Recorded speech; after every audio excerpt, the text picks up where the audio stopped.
Right now, we're going to delay Alzheimer's and other chronic illnesses just by making some simple changes. Please welcome one of the authors of this book, Happy to 102, The Best Kept Secrets to a Long and Happy Life.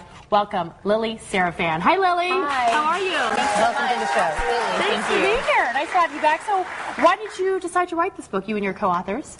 Well, at the time, we were in the process of developing a caregiver training program geared towards those caring for seniors. But we came across such a wealth of information that applies to people of all generations that we decided it was too empowering to keep to ourselves, and that's why we put it in the form of a book. And you studied some people in Japan, because they were living long lives, right? That's right. Folks may not know that Okinawa, Japan is home to the longest living and healthiest people on Earth. It's a place where heart disease and cancer and Alzheimer's, what we consider age-related diseases, simply don't exist. Is it the rice? I was going to say, is it the fish? Sushi. Yeah. Absolutely. The fatty fish is definitely a part of the diet, along with 4 other areas of lifestyle factors that contribute to their incredible health. So it's not genetics. It could be lifestyle changes? That's exactly right. In fact, 1/3 of your longevity is based on genetics, but guess what that means? 2/3 is based on lifestyle factors, things that we can modify starting tomorrow. So you're never too young. You're absolutely never too young. In fact, so many of the tips that we outline in Happy to 102 are geared toward those even already in their 80s or 90s. Wow. Okay, so let's just talk about some of the categories you have in the book. Healthy diet. What kind of changes should we do to delay Alzheimer's and other illnesses? Well, a great rule of thumb is if it's good for your heart, it's good for your brain. So that means your cholesterol, your blood pressure, upping the antioxidants and omega-3s, just replacing some of your snacks, defaulting to fruits and vegetables as opposed to a heavy meat diet. It is amazing. Not only does that make you look good and feel good, but it helps you to delay the onset of dementia.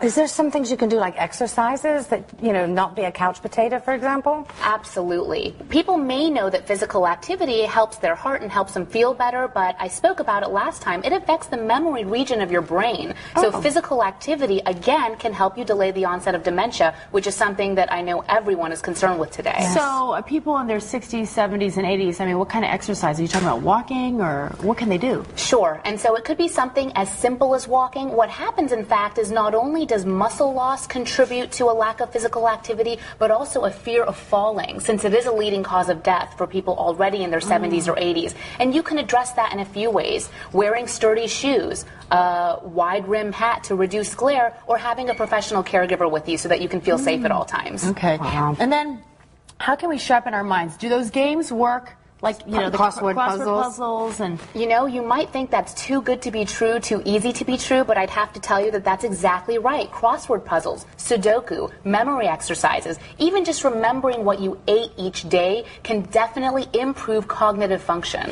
Can you go backwards? I mean, somebody who's already started with symptoms, is there some way to...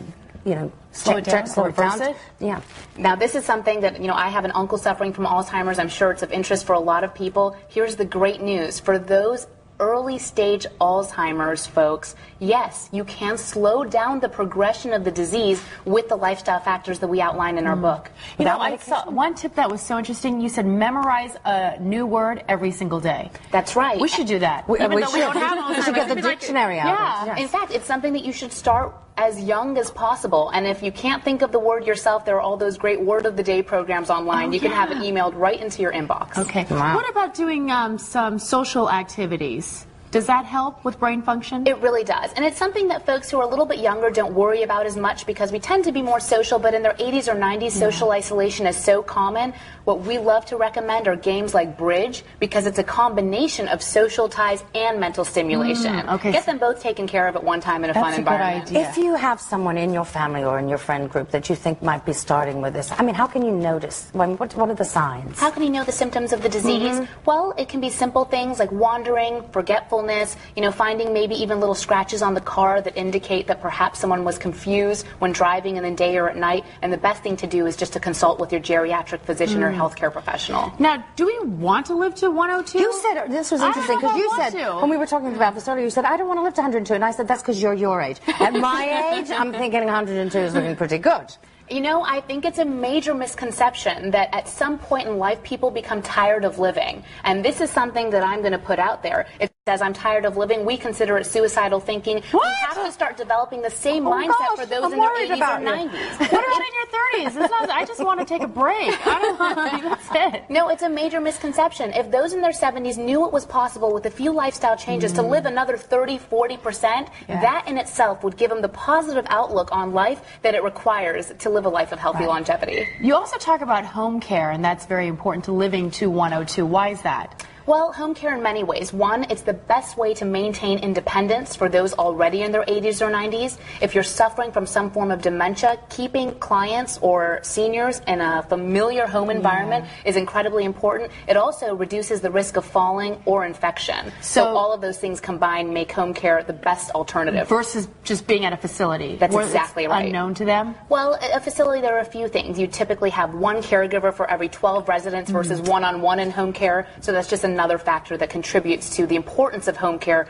as our senior care solution. And the expense of it, I'm sure. Oh, yeah. It's more expensive. Yeah. I have one more tip that I want to talk about. It was the 80% rule. That's something I could apply. What's that rule? That's exactly right. Eating, right? The 80% rule comes from Okinawa, Japan, and it has to do with eating. It has to do with eating until you're 80% full. And it's such a simple rule of thumb, but it's so important because what we tend to do if we overeat is we over-metabolize our system, sort of like a car. We just run it down. So to stay fit and healthy and keep your blood pressure and cholesterol in check, it's important to follow that 80% rule. To stop eating when you're still a little bit hungry. Just a little bit hungry, because remember, it takes the brain about 20 minutes to register how full you are. Oh, I could probably drop 10 pounds doing that. Before your wedding. Yeah, before my wedding, I'll need that. Lily Sarafan, the book is Happy to 102. Thank you so much. She's got more tips on her website and more information, so thank you so much. Thank you.